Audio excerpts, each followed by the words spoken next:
Jose Dwayne Ricardo Onfroy sidoo kale caan ku ah magaca XXXTentacion wuxuu dhashay January 23keeda 1998 wuxuu caan ku yahay heesaha X bilowga noloshiisa markuu dhashay aabihiisa ayaa ka tagay wuxuuna ka tagay sidoo kale hooyadii dhashay X wuxuuna tagay meel iyaga ka fog X hooyadiisa dhanka nolosha inay wiilkeeda ogaato aad ay ugu adkayd X hooyadiisana way awoodi weysay dhaqanka wiilkeeda uu leeyahay in ay badasho XXXTentacion wuxuu ahaa yaraantiisa qof dhibaato badan isagoo 8 sano jir ah ayuu hooyadiisa gacan u qaadi jiray sidoo kale wuxuu ahaa qof aflagaado badan ciyaalka xaafadana nafta u keenay X xitaa iskuuladii la geeyay way diideen arday ahaan inay u qortaan meel walba wax laga bartana waa laga diidi jiray X sidaasi ayuu ku weynaaday isagoo aan wax baran XXXTentacion da'dii dhalinyarnimada markuu gaaray waliba isagoo aanan wax baran haddana ahaa qof dhibaato badan wuxuu bilaabay inuu wax hado sidoo kale uu hubka ka ganacsado wuxuu bilaabay nololtii yaraantiisa ka qatarsanoo dhibaato badan leh 2018 ayay qabteen askarta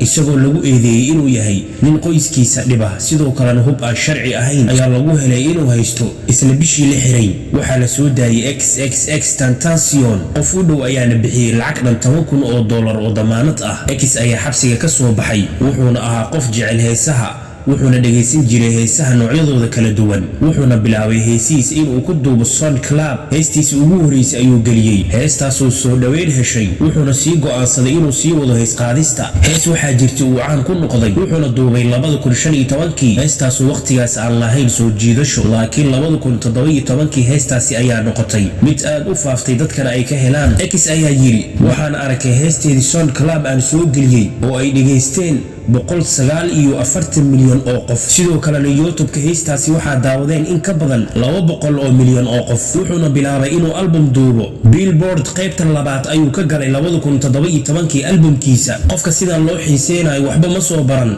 wuxuuna ahaa qof aad u dhibaato badan X ayaa go'aansaday inuu isbedelo maadaama uu noqday qof caan ah markaan uu yahay fanaan wuxuu go'aansaday waxbarashadiisa inuu dib u bilaabo sidoo kale markaan wuxuu u jeestay inuu dadka caawiyo X waxa u bilowday isbedel cusub wuxuuna yiri maraba wixii la soo dhaafay dadka inay igu xasuustaan wanaagayga cusub ayaan jeclahay iyo wadada cusub ee aan qaaday in la igu xasuusto wuxuuna aaday meesha ay ku noolyihiin agoonta wuxuuna u qaybiyay hadiyado kala duwan qaab wanaagsan uu u caabiyay X markaan wuxuu noqday qof ay dadka jecel yihiin wuxuuna waqti ku bixinayaa caawinta dadka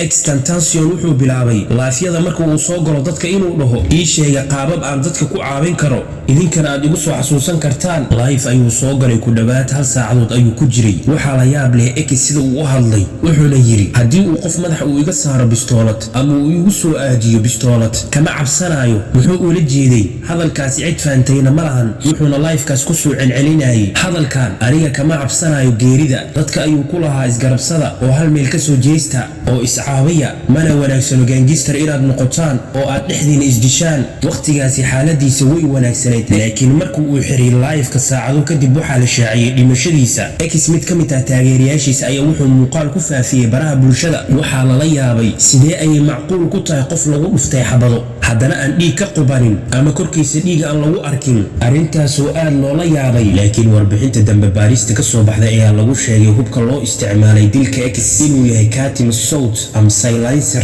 waa qalab la saaro afka qoriga ama bistoolada kadibna si weyn u yareeya dhawaaqa rasaasta yay ahaayeen kooxdii burcadda ahayd ee dishay X sida ay sheegeen iyaga ma rabin inay dilaan X waxayna rabeen kaliya inay dhacaan dood kadibna ay xabado la dhaceen X kooxdii burcadda ahayd mid ka mid ah waxa ku jira mid saaxiibo ay ahaayeen kaasoo ahaa midkii ka dambeeyay ama dejiyay sidii loo dhici lahaa X inta ay dhicin waxay la socdeen dhaqdhaqaaqa X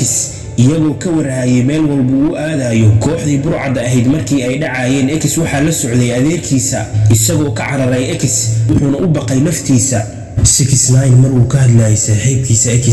XXXTentacion ayaa wuxuu yiri aad ayaan iskugu dhaweyn X wuxuu la wareegayay lacag $50,000 oo ay ku jirto boorsadiisa waliba isagoo ahaa bodyguard la'aan oo cid sugaysa ma lahan amaankiisa 16 Juun ayaan ku dhahay aad u ilaali amaankaaga iyo nabadaada waardiyo la'aan ha soconin haddii kale waad dhimanaysaa 69 ayaa ugu digayay xiligaasi in uusan X aadin meel walba isagoo bodyguard la'aan ah muuqaalkeena XXXTentacion halkaas ayuu ku egyahay